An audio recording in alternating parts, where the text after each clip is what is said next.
Je suis à la fois heureux et honoré d'être premier orateur de cet important événement. Je crois que sans me rendre compte, probablement, on est vraiment en train de créer une étape dans la vie scientifique de cet institut. Quelque chose qui, je suppose, va être pérennisé parce que les bénéfices sont évidents et je nous félicite. Et donc, je vous félicite tous pour l'effort que vous avez fait, tous ceux qui ont contribué et toute l'assistance. Alors, effectivement, ce matin, c'est une journée qui a commencé par une grosse pluie, toute la nuit il a plu, et salut le courage de tous d'être là, d'être pratiquement à l'heure, je pense que c'est difficile pour d'autres personnes dans le pays. Et je suis très heureux d'être là, c'est un bon augure de ces Je suis très heureux de présenter un petit peu quelques travaux du laboratoire que vous connaissez, les collègues qui ont contribué sans dans l'assistance. C'est un travail qui a maintenant quelques années d'évolution. Ça a été long. C'est des zéros, ça c'est important. Je pense que beaucoup d'entre vous vont être confrontés à des choses comme ça. Il faut avoir le courage de se lancer et de faire des choses. Nous commençons à peine à avoir les fruits de ce travail de vingtaine d'années, donc c'est un travail de cette longue haleine nécessaire. Et donc je suis très heureux aujourd'hui de vous présenter quelques aspects. Je crois qu'en matière, hier soir, en finalisant mes diapos, j'ai dû laisser quelques-unes qui sont en langue française. Je ne savais pas d'ailleurs quelle est la langue de l'exposé qui a été demandée, mais bon, c'est que ça. Alors, il y a des déficits militaires. Je crois que quand on fait une recherche, il faut toujours se poser des questions simples. Des questions vraiment qui peuvent paraître basiques, mais il faut se poser. D'abord, il faut voir sur notre travail, bien entendu. Qu'est-ce que sont les déficits militaires primitifs? Les déficits militaires primitifs, ce n'est pas une maladie. C'est un groupe très hétérogène de maladies, mais qui ont en commun un déficit génétique du système immunitaire. C'est pourquoi on les appelle génétique ou héréditaire. Donc, c'est un déficit génétique du système immunitaire, dont la conséquence est évidemment d'abord la susceptibilité aux infections. Le système immunitaire est défaillant, même ses composants ne sont pas là. Et donc, on a d'abord des infections graves, sévères, rebelles au traitement habituel, récurrentes, métroviennes. Donc, c'est ce qui doit nous attirer l'attention du clinicien. À côté de ces infections, on peut avoir d'autres symptômes qui sont importants également, de l'auto-immunité, de l'allergie, une susceptibilité au cancer et ainsi de suite. Mais je vais me limiter aux infections à presque. Ces infections, je le dis, peuvent être très sévères.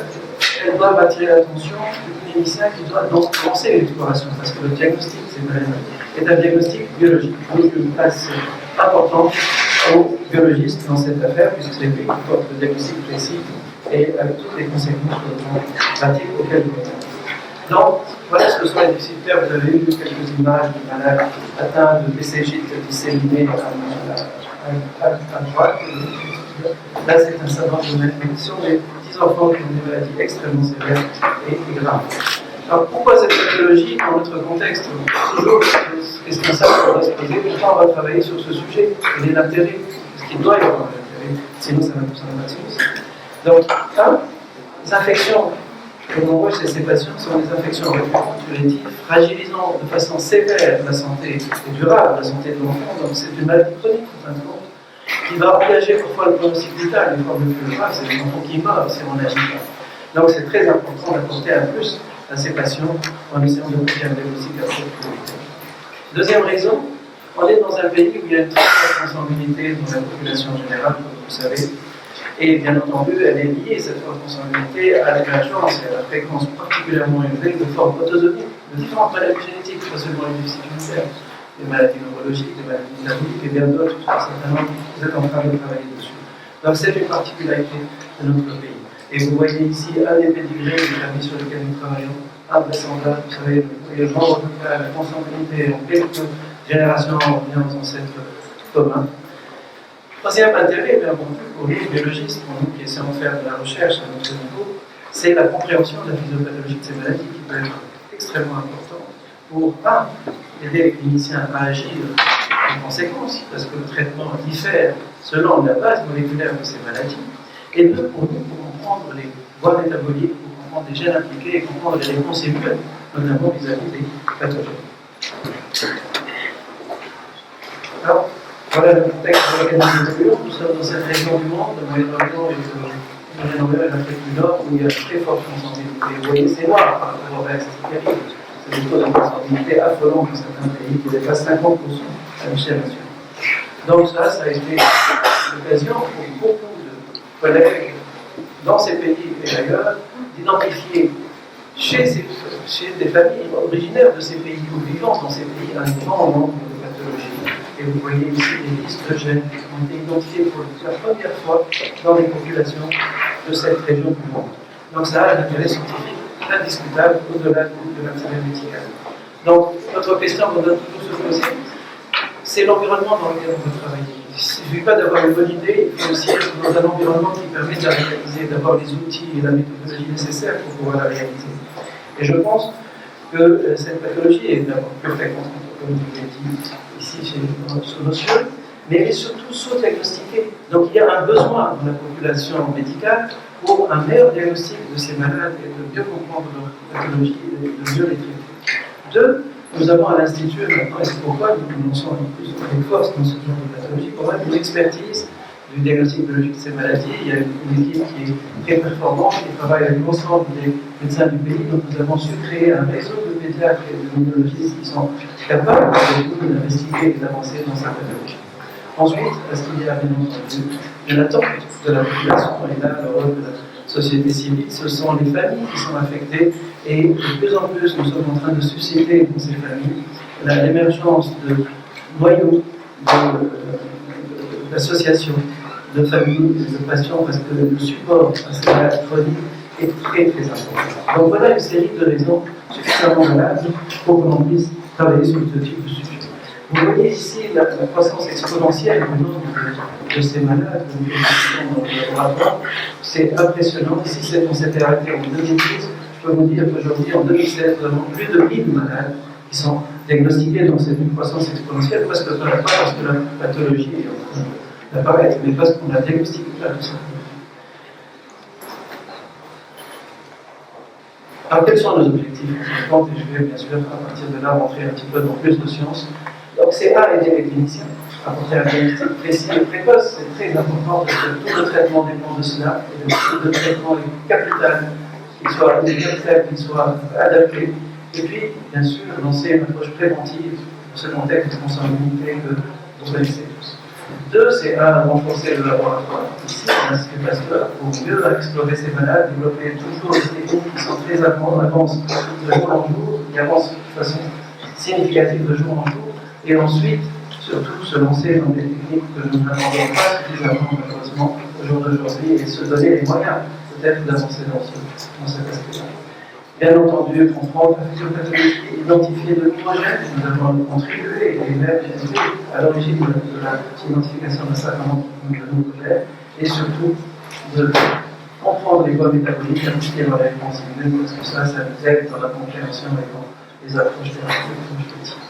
Appliquer les organisations autour de nous, en gouvernemental, j'insiste beaucoup sur l'aspect social de ces choses, parce que finalement, qu'est-ce qu'on est en train de faire? Le but ultime de toute recherche, à mon avis, doit être, en matière de santé, doit être celui d'aider notre société à mieux répondre à ces maladies, tout simplement en diminuant donc les coûts médicaux et sociaux et en apportant une meilleure qualité de vie à nos patients. Ça doit être toujours ça qu'on doit garder à l'esprit. Je crois que c'est ce type de raisonnement qu'il faut avoir quand on fait la recherche. Je pense que c'est très important, c'est des choses simples. On n'a pas besoin tout de suite de poser des questions compliquées.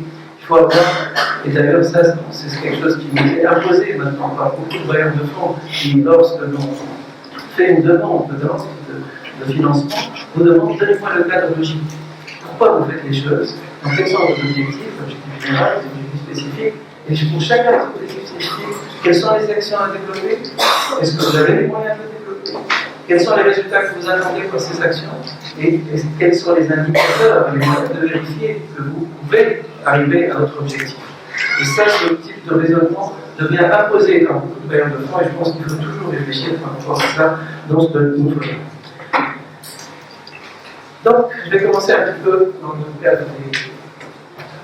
Rappelez-moi, le temps, j'ai commencé à quelle heure? 9 heures. Merci.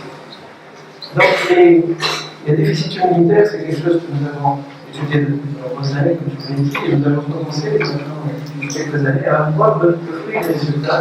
Et oui, nous avons déjà montré que nous avons une différence par rapport à ce qui se passe en Europe et bien en Amérique latine. En Afrique du Nord, nous avons des choses différentes. Les déficits immunitaires combinés, nous en avons beaucoup plus que les autres. Les déficits neuraux, beaucoup moins. Alors, bien sûr, il peut y avoir des liens de recrutement, bien entendu, l'adulte, etc. Mais je ne pense pas que ça explique tout, parce que tous nos collègues continuent dans l'Afrique du Nord et dans le monde à avoir cela. Donc, nous avons des particularités, et notre rôle est de savoir les identifier et travailler dessus. Ces particularités commencent à être traduites dans des résultats que nous obtenons. Et vous voyez là trois volets sur lesquels je vais me baser dans ma progression de ma présentation. Un, le volet particularité par rapport à la consanguinité. Vous voyez ici des maladies comme les schites, où il y a une forme autosomique récessive, une forme PLX. La gamma, pareil, hyper-IgM syndrome, pareil, syndrome hyper-IgM, la hépatocétique chronique, pareil, une forme autosomique récessive. Et ce que nous sommes en train d'observer et de dégager par l'étude des bases moléculaires d'un certain nombre de ces patients, c'est qu'à chaque fois, et contrairement à ce qui se passe en Europe, aux États-Unis, nous avons plus de formes autosomiques récessives que nous avons de formes ILX, contrairement à eux. C'est la différence qui est liée à la fréquence de la consanguinité dans la population. Et puis, à titre d'exemple, je reviendrai à ces deux autres choses. À titre d'exemple, je vous connais d'un syndrome qu'on appelle le syndrome hyper-IgM. Comme son nom l'indique, c'est un syndrome qui est défini par la présence dans le sérum des patients étudiés d'IgM à un taux élevé ou normal, mais absence d'IgG, IgA et IgG. Et ceci, pour ceux qui connaissent l'immunologie parmi vous, c'est évidemment lié à un défaut de switch. C'est le phénomène de commutation de classe des immunoglobulines qui est associé aux réponses immunes secondaires, qui sont fondamentales dans la lutte contre les infections, qui est défaillant. Et génétiquement, il y a quelques composants qui sont impliqués dans ce mécanisme et qui sont défaillants. Alors, le switch s'accompagne de deux événements importants. Un, le switch à proprement parler, c'est-à-dire le changement de classe d'immunoglobulines. Donc la partie variable reste à peu près la même de l'immunoglobulines, c'est sa partie constante qui change. Et c'est ce qui va nous donner des IgG, des IgA, des IgE, qui sont bien plus capables de répondre à votre gènes que le sont les IgM, ces grosses molécules, souvent intravasculaires, qui ne permettent pas des réponses adaptées dont on a besoin, et surtout les réponses mémoire. Au cours de ce switch, de cette réponse secondaire, autre événement, c'est les hypermutations somatiques. Ce sont, comme la partie variable est à peu près la même, mais au niveau des régions hypervariables, il y a un phénomène d'hypermutation somatique de séparation animale, donc c'est arrivé lors de la réponse secondaire, lors de la réponse secondaire. Nous avons des mutations qui vont survenir au niveau des régions hypervariables, qui vont permettre une meilleure affinité de l'anticorps pour l'antigène. Et ce qui rend l'affaire beaucoup plus intéressante en termes d'efficacité de la réponse immunitaire. C'est ce que nous cherchons à provoquer quand on fait des rappels lors des vaccinations. Donc ce mécanisme est fondamental dans les réponses immunes. Et lorsque un individu a des problèmes au niveau de l'unité des molécules qui sont impliquées dans ce mécanisme, nous avons des conséquences très sérieuses. Cette pathologie, pour vous dire l'importance de l'étude de ce genre de pathologie, a permis d'identifier une molécule clé de tous ceux qui font de l'immunologie connaissent, qui est la molécule CD154, qui est le CD40 ligand, la molécule qui lie la molécule CD40. C'est une molécule qui est exprimée par un lymphocyte T activé, seulement lorsqu'il est activé, et elle est indispensable au switch. C'est une molécule qui est codée par un gène qui existe sur le chromosome X, donc c'est grâce à des petits garçons malades, atteints de cette maladie du syndrome hyperien, qu'on a pu identifier cette molécule. On a découvert par la suite être fondamentale dans les réponses immunes. Donc, c'est vous dire l'intérêt de ce type d'approche. Alors, quand on a une anomalie de CD154, ou bien de son vis-à-vis, la molécule CD40 qui est sur la surface de lymphocyte B, ce qui nous intéresse pour le switch, mais qui peut être aussi présente sur les cellules, les CPA, les cellules d'antigènes, quand on a un déficit ici, on a des formes assez graves, assez sévères. Parce que finalement, le T n'est pas fonctionnel. C'est des petits enfants qui vont faire des infections opportunistes, souvent qui vont faire par la suite de l'auto-immunité, des cancers, etc. Donc c'est des formes assez graves. Et là, il faut taper fort. Il faut faire des greffes de moelle osseuse sur ces petits enfants pour leur éviter des conséquences fâcheuses. À côté de cela, nous avons des maladies qui sont autosomiques récessives, notamment des mutations qu'on appelle l'AID, l'Activation Induced Deaminase, qui est un facteur intrinsèque de la cellule B, contrairement à ce facteur qui est extrinsèque, et qui est fondamentale, et je vais en parler bien sûr, dans le phénomène de switch. Elle est fondamentale plus d'un titre. D'abord, juste un mot sur la répartition. Dans les séries européennes, vous voyez, quasiment la moitié, c'est les formes d'IAX. Autonomie récessive d'IAID, c'est les 40 quelques autres situations plus rares. Chez nous, c'est complètement différent, comme je l'ai dit, c'est juste l'inverse, AID est la forme la plus fréquente. Alors, nous allons raconter une série de mutations, ce n'est pas le plus important. Vous voyez cette molécule? Cette molécule est intrigante pour une raison très importante. C'est qu'elle fait une seule, elle a une activité enzymatique qui permet deux mécanismes importants, qui sont à la fois le switch et le phénomène de mutation somatique. Et ça a été l'objet de toute une discussion scientifique de très très haut niveau qui était comment se fait-il que cette enzyme puisse avoir deux activités de ce genre. Qu'est-ce qui se passe? Est-ce qu'il y a des régions en particulier qui sont responsables d'une telle activité et d'autres d'une telle autre activité? Est-ce qu'il y a des cofacteurs, des molécules qui viennent s'associer à cette molécule et qui offrent les étapes ARN et qui lui permettent d'avoir telle ou telle activité? C'est une discussion très intéressante. Elle a été doublée d'une discussion encore plus importante. C'était est-ce que c'est de l'RNA editing? Est-ce que c'est de l'ADN editing? Je pense que là, maintenant, les choses sont résolues sur le plan scientifique. Tout le monde s'accorde pour dire que c'est du DNA editing. Et c'est une enzyme qui a fait couler beaucoup d'encre et qui a été à l'origine de plein de discussions scientifiques de qualité. Donc vous voyez cette enzyme avec ses différents domaines, son domaine catalytique et puis les domaines de translocation et de migration vers le noyau, bien sûr, qui sont très importants. Nous allons rapporter les premières mutations que je vous ai rapportées, c'est des mutations récurrentes. Comme toujours, dans nos mutations sanguines, nous avons une mutation qui compte souvent pour l'essentiel des malades qui sont atteints. Donc nous avons trouvé des mutations récurrentes. Nous avons aussi été intéressés, et ça c'est le travail de Hannah Moselle avec Humaine et tous les collègues, tous les collègues du laboratoire. Nous avons été intrigués par quelque chose qui était dans la littérature, bien sûr, c'est que certains disaient il y a une région, le domaine de l'est de cette protéine, qui serait impliquée à la fois dans le switch et dans les SHL. Disons que les mutations ici, ou par mutagénèse dirigée chez les malades, ou par mutagénèse dirigée, induisaient les deux phénomènes, et que cette région, par contre, on a que le phénomène du switch qui est défaillant, et la mutation somatique est normale. Nous avons raconté un certain nombre de mutations, et nous ne savions pas qu'est-ce qui se passait en termes de switch pour ces mutations. Nous étions curieux de les étudier parce qu'elles étaient dans des domaines différents, justement, de ceux qui étaient communément admis comme ayant un pattern particulier.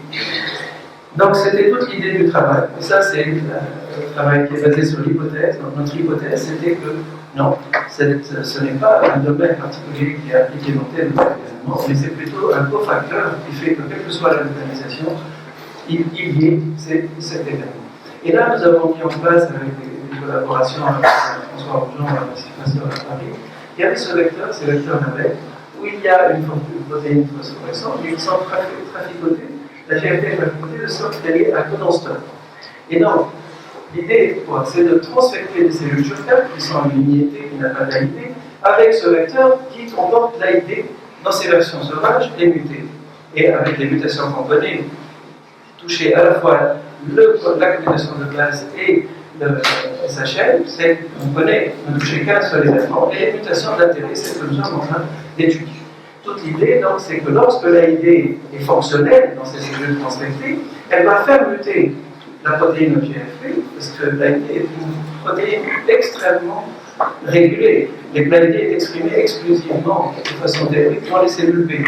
Si elle est exprimée de façon ectopique, c'est très très rare, parce que nous allons avoir des cancers, et elle a été associée à des cancers, à des inflammations chroniques, etc. Donc, si AID est là, elle a une activité mutagène très importante, et si elle fait muter cette protéine GFP, elle est capable de faire réacquérir la fluorescence à ces cellules transfectées par ce vecteur fluorescent. Et c'est ce que nous faisons, c'est ce que nous avons fait pour les mutations que nous avons étudiées.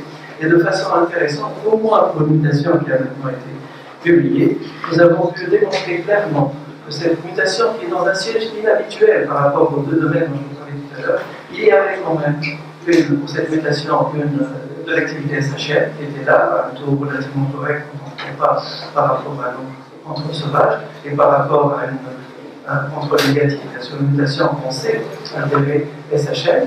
Et donc ce domaine où se trouve cette mutation est très intéressant parce que c'est un domaine terrain-papier. Et donc, très probablement, il y a des cofacteurs spécifiques à l'intérieur de ce domaine. Et ceci a été confronté par d'autres résultats dans la littérature On connaît même certains de ces cofacteurs actuellement, et toute l'histoire, c'est d'aller dans des approches de biochimie qui sont beaucoup plus lourdes, essayer de comprendre ce qui se passe avec précision dans cette situation.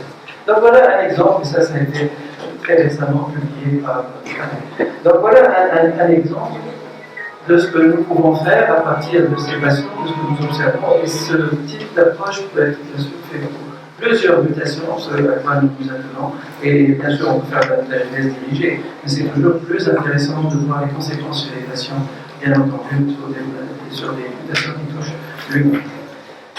Laissez-moi passer maintenant au deuxième volet de cette présentation, qui est le volet qui est ici, l'aspect effet fondateur. Vous voyez que pour un certain nombre de pathologies, AVC classe 2, c'est un déficit, c'est une maladie quasiment radiologique. Il y a eu des travaux qui ont démontré qu'il existe essentiellement, en tout cas dans une forme avec une mutation précise, c'est une délétion, ici vers la base si je me trompe, elle existe quasi exclusivement en Afrique du Nord, cette mutation, et d'ailleurs la pathologie a été presque considérée comme une pathologie maghrébine. Pour une raison toute simple, c'est qu'elle est due à un effet fondateur qui date de plus de 2000 ans, il a été daté, donc c'est au pervers, c'est avant l'arrivée des invasions arabes, donc c'est vraiment un effet fondateur qui a très bien été caractérisé, et cette histoire qui est là représente 25 des 34 patients que nous avons pu investiguer. Ceci est vrai pour d'autres pathologies. Le déficit en molécules d'adhésion, vous voyez, tous les malades ont une seule mutation. Le syndrome de Domaine, l'essentiel des malades ont une seule et même mutation autorophile. Donc vous voyez, dans ce type d'approche, c'est très important en matière de conseil génétique. On peut partir même de diagnostic complémentaire que nous avons commencé dans les formes les plus graves de ces maladies. Et j'ai laissé à la fin cette diapositive, ce déficit dans les 12 P40, qui est un des points d'une maladie qu'on appelle la susceptibilité bactérienne mycobactérie. Alors les mycobactérioses, il y a bien sûr la tuberculose, mais il y a aussi chez le petit enfant des formes graves liées au BCG. Ce BCG qui est théoriquement inoffensif, mais qui chez ces petits enfants immunodéficients va entraîner des conséquences extrêmement sévères. Alors ils peuvent faire le BCG, et dans les pays où il n'y a pas de vaccination par le BCG, parce que ça existe, ils vont faire des infections à mycobactéries atypiques. Donc vous voyez des infections extrêmement sévères à avium, à d'autres mycobactéries. Et donc là, ce qui est impliqué, je ne vais pas rentrer dans tous les détails, il est très compliqué, c'est la boucle IL-12 interférent gamma essentiellement qui est impliquée. Donc vous savez très probablement que le monocyte, lorsqu'il est affecté par une mycobactérie, va sécréter l'IL-12, qui a deux sous-unités, et dans une qui est partagée avec l'IL-23, et ces cytokines vont être très importantes dans l'activation du lymphocyte pour qu'il lui-même produise de l'interféron gamma. Cet interféron gamma interagit avec son récepteur, qui est à la surface du monocyte, de la cellule protectrice antigène en général, et ceci crée une boucle d'activation qui va aider en définitive le macrophage à se débarrasser, ou au moins à limiter les dégâts et contenir cette mycobactérie qui est là. Alors plusieurs molécules, toutes les molécules qui sont en rouge, je ne vais pas faire trop de détails, ont été démontrées être impliquées dans la susceptibilité mendélienne. On dit mendélienne parce que c'est une maladie génétique, mais on est susceptible essentiellement à un pathogène. Je le dirai tout à l'heure, il faut relativiser qu'il y a d'autres pathogènes qui peuvent être associés à ces mutations. Donc voilà cette boucle, les différents gènes qui sont en rouge, qui ont été impliqués avec le fluide, l'intérêt, c'est pas dans tous les détails, mais nous sommes intéressés entre autres à l'IL-12 P40. D'abord, nous avons été parmi les premiers il y a longtemps, avec des collègues qui à l'Institut, publié les premières séries de ces maladies. Une de ces maladies, il y a 12 P40, comme vous le voyez, est restreinte à cette région du monde. On peut le décrire tout à l'heure. Et tous les cas proviennent de ces pays. Il n'y a pas d'autre description ailleurs, c'est une série à laquelle nous avons contribué il y a quelques années. Et nous avons une mutation en particulier, une mutation unique, qui est responsable de l'ensemble des cas de déficit par l'IL-12 P40 que nous avons pu identifier dans une petite ville du Sahel tunisien, et où il y a donc un effet fondateur très puissant. Et cette mutation a été démontrée par un travail par qu'elle était liée effectivement à un effet fondateur, et par l'étude des microsatellites, nous avons démontré que tous les patients partageaient un objectif commun autour du gène de l'IL-12 P40.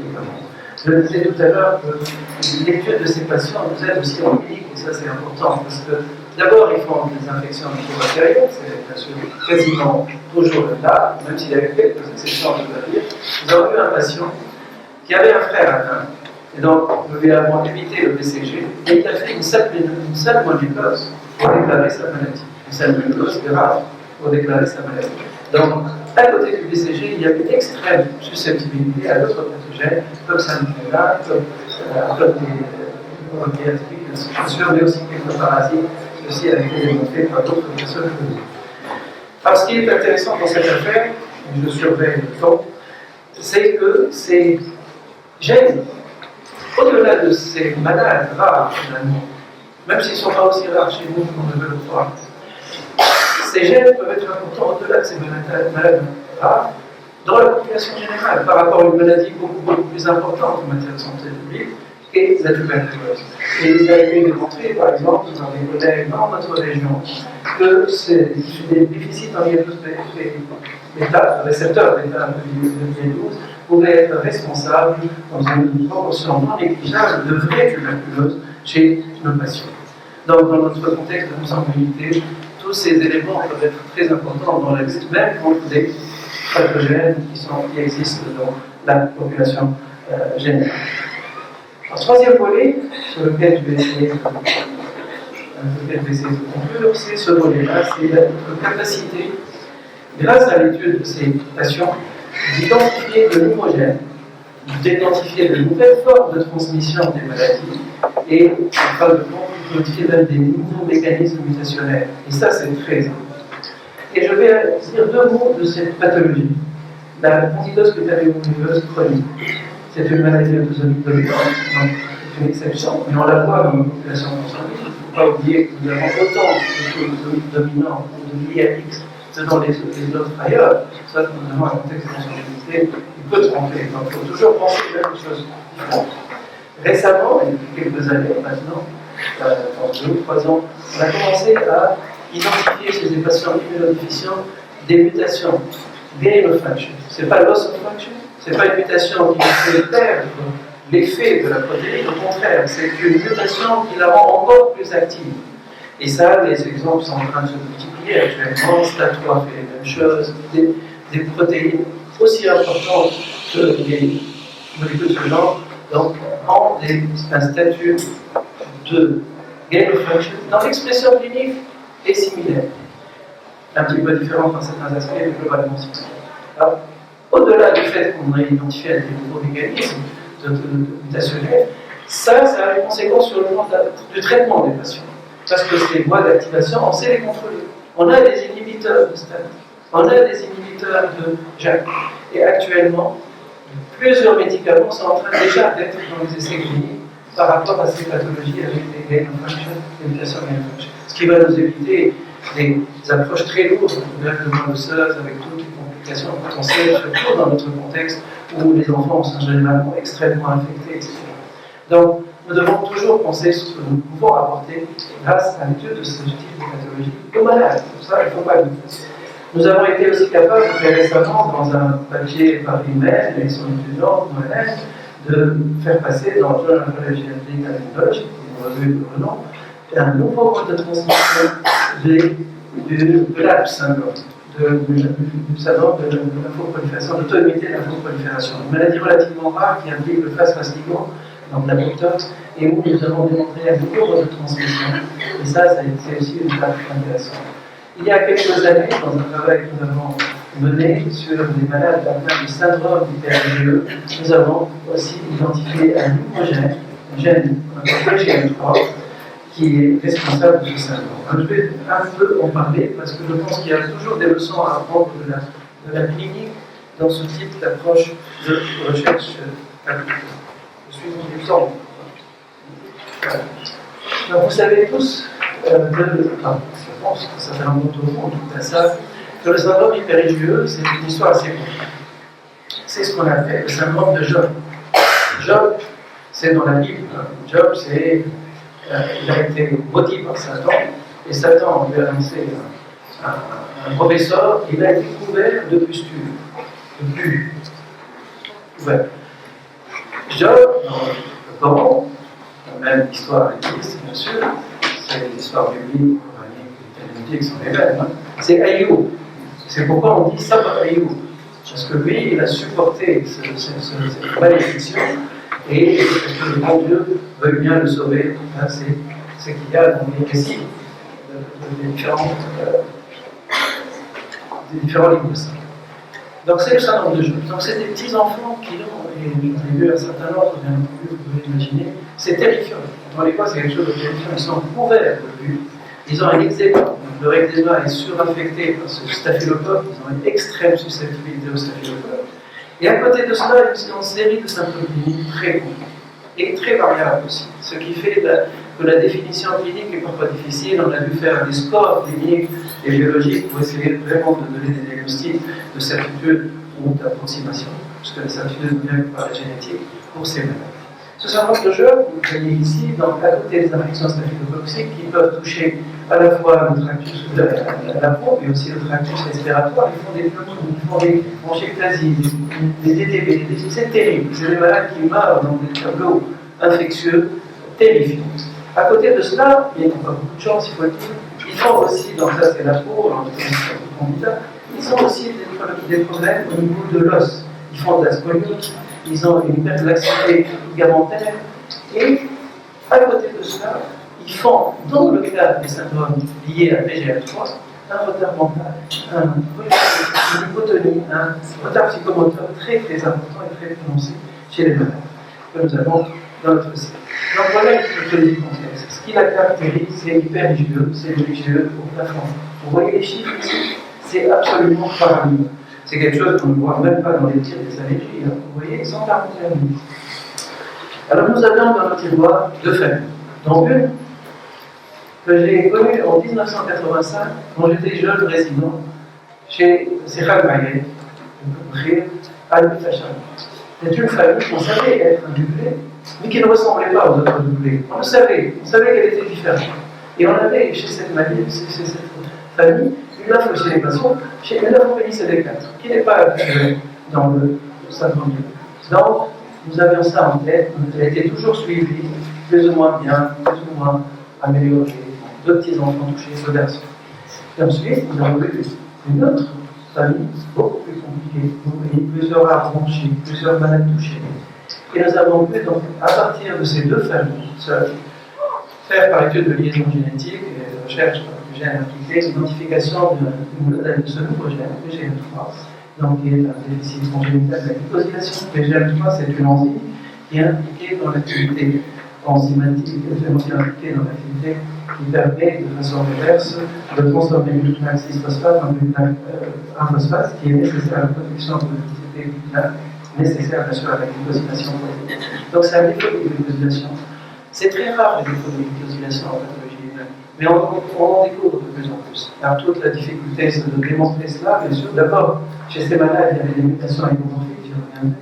Donc il y avait encore un petit peu de production qui était dose dépendante de l'activité enzymatique. Et puis, par spectrométrie basse, avec Andel, nous avons démontré que, que ce soit dans des lignes de d'excitation, il y avait un défaut des branchements des sucres sur les protéines, et notamment des branchements les plus complexes, qui sont les branchements tertiaires et quaternaires. Donc, il y a une anomalie des sous-agitations de la glycosylation protéique chez ces patients. Vous allez me dire, oui, mais alors, les hypothèses, on a des hypothèses. Nous sommes en train de travailler, nous avons publié quelques temps sur le papier, nous sommes en train de travailler sur la voie. Vous l'avez vu tout à l'heure, je vous parlais des symptômes osseux et des symptômes pulmonaires chez ces malades. C'est des symptômes qui sont partagés avec le syndrome de Job, la forme liée à stade 3 dont je parlais au début. Et donc, nous pensons que cette voie stade 3 est impliquée chez ces patients, et nous sommes en train de, avec Marie Boutrani dans le laboratoire, les étudiants, les sont en train d'essayer d'avancer dans cette. Avec des résultats, je peux vous dire, très avancés.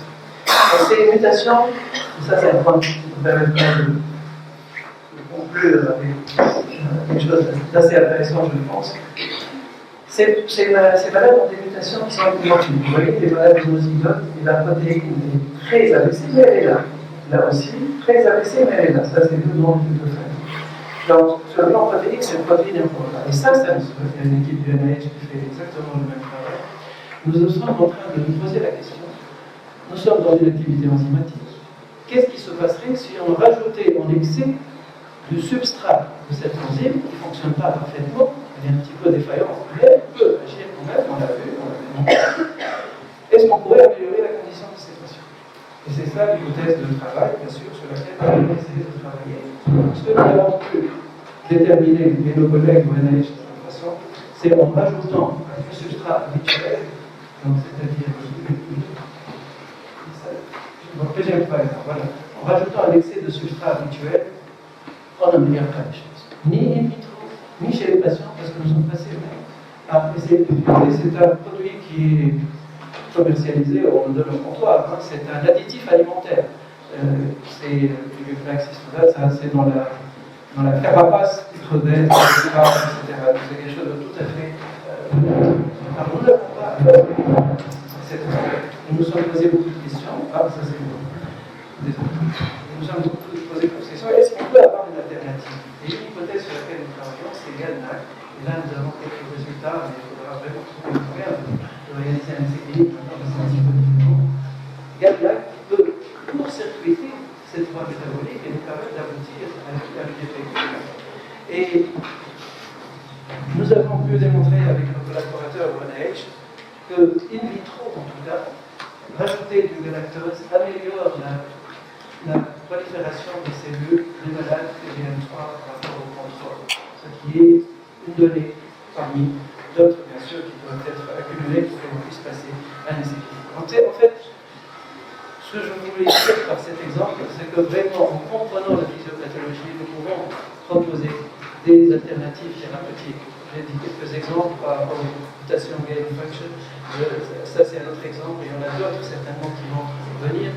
Nous sommes en train d'affiner notre approche, arrêter. Bien sûr, on va substituer toutes les fois, on peut substituer sans que ça ait des conséquences pour le malade. On donne des immunoglobulines, des interférons gamma, etc. Mais on ne va créer un gaz de voile, bien sûr, qui va tout remplacer tout le système immunitaire. Mais bien entendu, nous devons aussi penser à des actions ciblées qui ciblent le déficit de façon précise. Alors je pense à peu près finir avec ça. Donc, je pense que pour les conclusions, il n'y a pas grand-chose qui a été dit. Donc, ça peut nous aider à mieux comprendre les voies métaboliques. Système immunitaire. Ceci. Oui, je sais qu'il y a un problème, il y a une résonance. Là, je suis désolé. Donc, les formes autosomiques rares, et nous sommes privilégiés, on le voit dans notre contexte de autoimmunité, ont beaucoup aidé à mieux comprendre les choses et à mieux avancer. Et puis que cette recherche translationnelle, ça c'est un mot que j'aimerais que vous reteniez, de plus en plus les bailleurs de fonds poussent à faire de la recherche translationnelle, une recherche qui a une application directe pour le patient.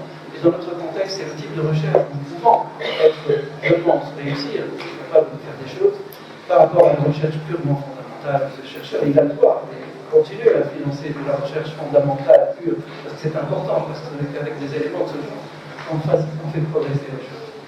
Donc, cette recherche translationnelle, nous sommes vraiment dans un environnement adapté pour en faire, et je vous encourage dans ce sens. Voilà, je vais finir par une recherche habituelle pour remercier toutes les personnes, tous les étudiants. C'est la fête des étudiants, je vais les citer avant les patrons. Donc, Khaled Zeni, Khaled Fahad, Ben Agati, Leïla Mahmis, le Jaloui, en ce moment-là, avec Sonia Abata, c'était la partie mutation dans les cellules, partie susceptible de l'indénium protéique. Alpha C, Bayer Lamush, les techniciens, qui est très très important dans le laboratoire, avec tous les autres techniciens. Et bien entendu, les mêmes de Nostra Najama, qui aident énormément dans la partie investigation clinique, mais aussi dans la partie recherche, qui ont vraiment progressé maintenant chacune à son niveau. Maintenant, a été dans le travail CFCD, avec ton papier aussi après mon papier.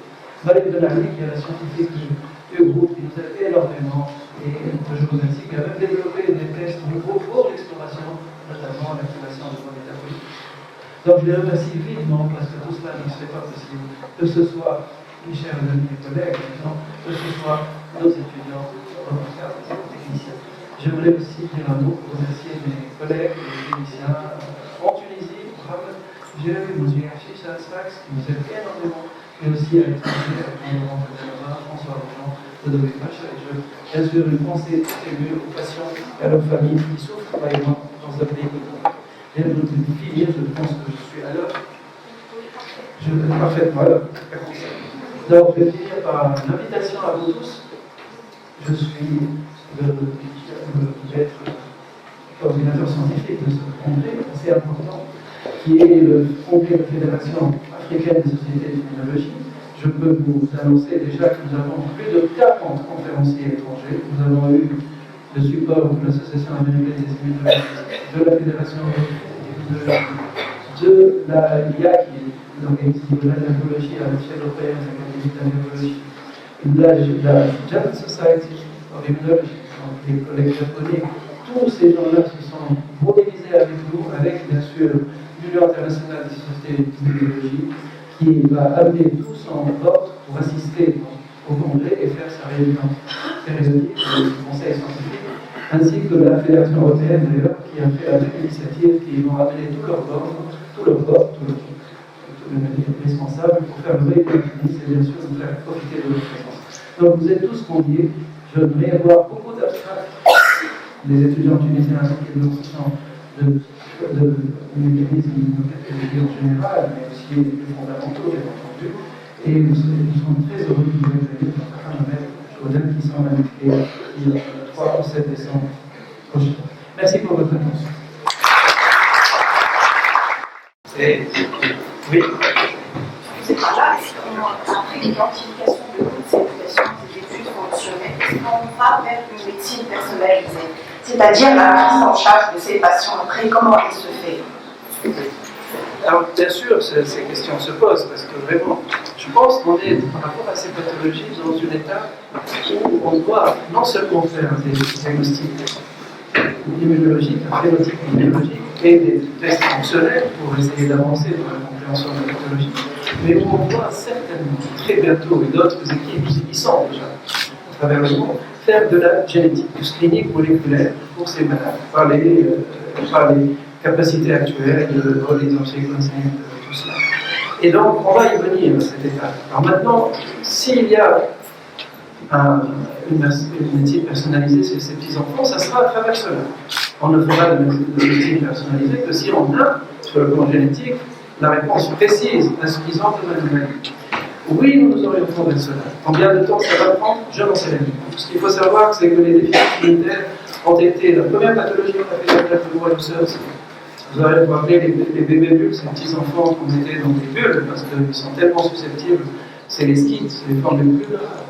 C'est aussi la pathologie, on a fait la thérapie génique pour la première fois.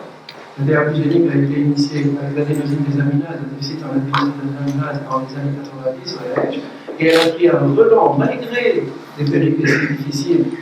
Maintenant, avec des équipes en France, en Angleterre, par rapport au skill lié à la chaîne dernière du récepteur de l'IL-12, donc on offre un traitement ciblé déjà par rapport à cette pathologie. Mais ce qui est le plus important, c'est, je pense, dans ce que je disais ici, c'est que de plus en plus, on peut trouver avec très grande finesse l'anomalie qu'il y a sur le plan fonctionnel. Et on peut la suivre spécifiquement. Et l'exemple et ça a été une contribution majeure de Jean-Laurent à la médecine, je le disais, c'est l'identification de ce type de mutation, parce qu'il a ouvert une nouvelle brèche dans ce que nous sommes en train de faire en médecine. On doit donner des inhibiteurs, parce qu'on les a, parce qu'on les utilise dans les cancers, ces mêmes inhibiteurs, on les connaît. Et donc, on va très probablement être de plus en plus ciblé. Alors, de là à dire qu'on va faire un génome entier pour chacun, comme certains le préconisent, moi je suis pour anticiper et enlever les seins s'il y a des CHE. Ça, c'est une discussion qui peut comporter des aspects éthiques qui ne sont certainement pas les mêmes pour chacun, mais chacun a son propre point de vue. Mais certainement, on y va.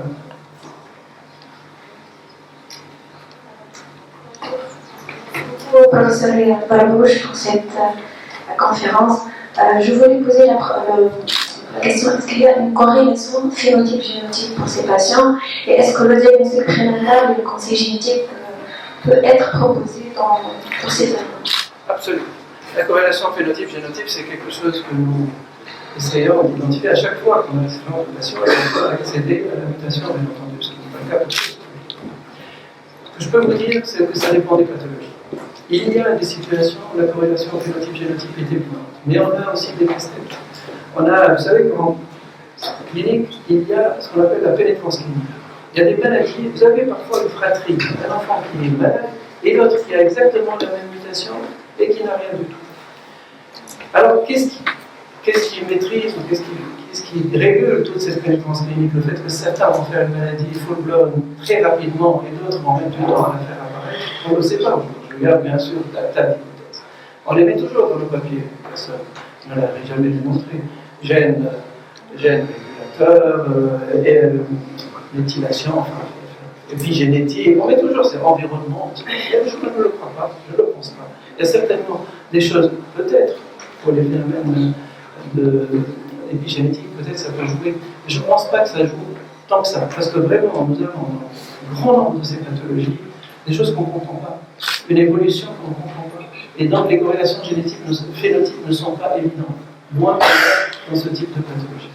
Maintenant, par rapport à une question sur le diagnostic anténatal, nous avons commencé le diagnostic anténatal, mais il y a des aspects éthiques dans le diagnostic anténatal, et il y a un aspect social que nous négligeons souvent, c'est la réceptivité des familles auxquelles nous avons affaire au diagnostic anténatal et à l'arrêt de la grossesse.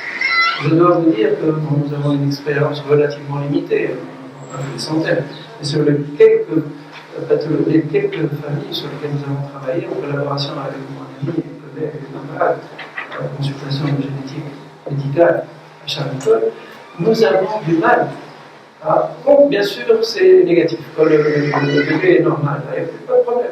Mais quand le bébé a une pathologie, les parents avec qui nous avons bien sûr préalablement discuté, dans un certain nombre de cas, changent d'avis. Ils acceptent ce malade. Donc je pense que c'est dans une certaine limite, on peut le faire. Pour les maladies graves, éthiquement, ça peut être discuté. Si on est dans un environnement médical parfait, où la prise en charge est parfaite, on peut vous dire, mais pourquoi vous ne faites pas une greffe de moelle? Ça m'a été dit. Sauf qu'on ne peut pas faire une greffe de moelle à tous nos patients parce qu'on n'a pas les moyens de le faire. C'est aussi simple que cela. Donc qu'est-ce qu'on fait? On laisse une famille souffrir avec un premier, un deuxième, un troisième, un quatrième malade, ou on agit avec l'accord et le consentement de cette famille dans un pays où ceci est autorisé par la loi. Donc voilà, par rapport au diagnostic anténatal, ce n'est pas une mince affaire, c'est pas évident, mais nous l'avons fait, nous continuons à le faire pour un certain nombre de pathologies graves. Ça se fait à l'étranger? Non, on le fait ici. Non, on le fait ici. On le fait en cible, quand on doit mourir. On cible les malades, les familles chez lesquelles nous avons la mutation.